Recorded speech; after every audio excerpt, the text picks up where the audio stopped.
That Celtics game was damn unpretty, if you ask me. The Celtics got the win in Cleveland, 109-102 by 7 points. Largest lead was 15 points. And this is your recap of the game. This was also the first postseason game for the Celtics that was decided by 10 points or less. Every other game was a blowout in one way or another, whether it was the Celtics blowing out their opponent or their opponent blowing out the Celtics.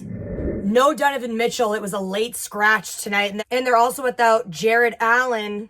So they're super shorthanded. And it's pretty typical that when the Celtics are facing a team that's down key players and a star player in Donovan Mitchell, that they play down to their competition and take them lightly. Fun fact, but not so fun fact, the Celtics' only loss of the Cavs in the regular season was when Donovan Mitchell was sidelined.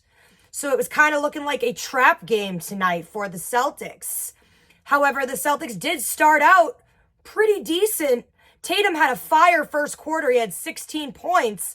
Then he kind of faded out. Only had 2 points in the third quarter. Ended the night 33-11-5. Jaylen Brown ended the night with 27 points and 8 rebounds. This is the second game in a row where Jaylen and Jason combined for 60 points or more. It's the 15th time that both Jaylen and Jason have had 25 points or more in a playoff game. Again, Bird and McHale had 17. It's holiday season, baby. Drew Corner Specialist Holiday has came alive these last 2 games, really stepping up, while Derek D-Daddy, Block Daddy, Ball Daddy still does it all Daddy White, but he's kind of been cooling down these last 2 games. So Drew has really picked up the slack for his bald friend D White. He ended the night with 16, 7, and 5. Peyton Fast PP, Crypto P, Playoff P, Pritchard had 11 points off the bench and some very clutch threes. He went 3 of 4 from 3.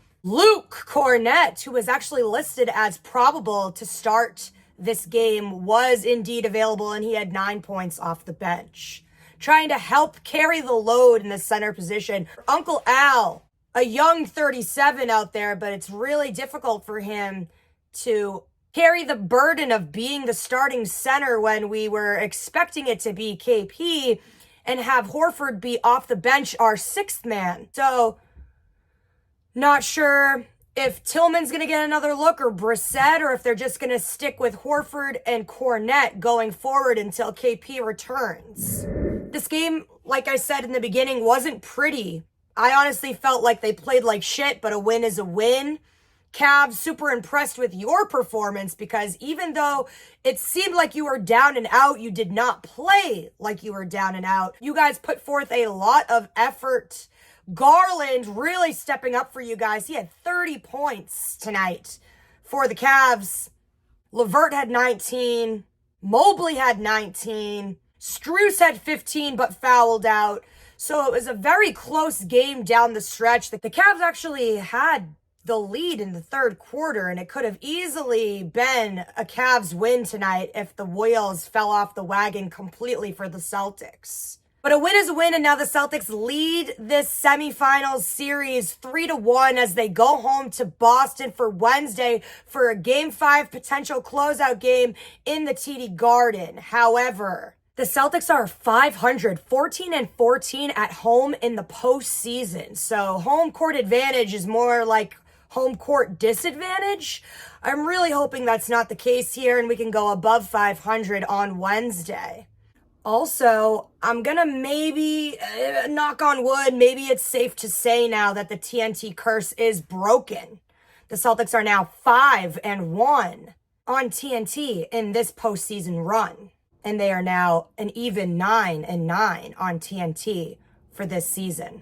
So I guess that's one positive to take away from tonight. Oh, besides the fact that they ultimately won this game, even though it was very ugly. But I'll take it.